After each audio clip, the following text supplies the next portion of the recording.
সুপ্রিয় দর্শক, আপনাদেরকে দেখাচ্ছি যে গরু, দেশি গরু পালনে কিন্তু অনেক লাভ আছে, প্রফিট আছে, কিন্তু অনেক কষ্ট করতে হয়। আপনার নাম কি? এই গ্রামের নাম কি? কয়টা গরু পালতেছেন? এগুলা কি বিদেশি গরু না দেশি গরু? দেশি। তো কেমন বুঝতেছেন? আছে ভালোই। এগুলারে ওই দেশি খাবার খাওয়ায় নাকি বিদেশি খাবার, কিনা খাবার খাওয়া লাগে? কিনা খাবার খাওয়াই না, কিনা ওই যে দেশি যে খড় টোর আছে, তারপরে যে ভুসি, এই ধরনের খাবার গুলা খাওয়ান? ভুসি না খাওয়ালে তো গরু। তো 4টা গরু আছে না?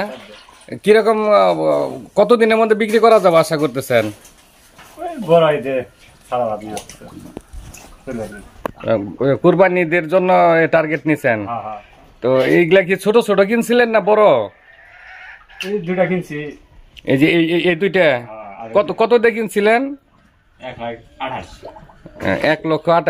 এখন কিরকম, মানে কতদিন পালবেন? 6 মাস পালানো কিনছি, কম কিনছি 6 মাস পালানি।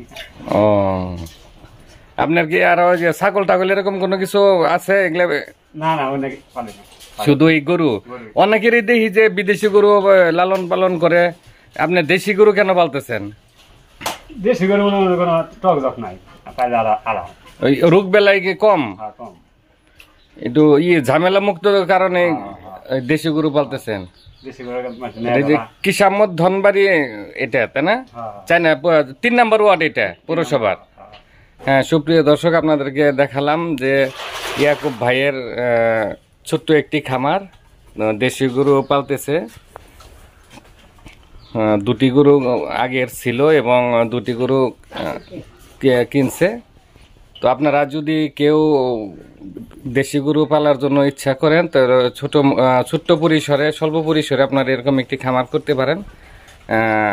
ইয়াকুব ভাই বললেন যে লাভ আছে বেশ ভালোই।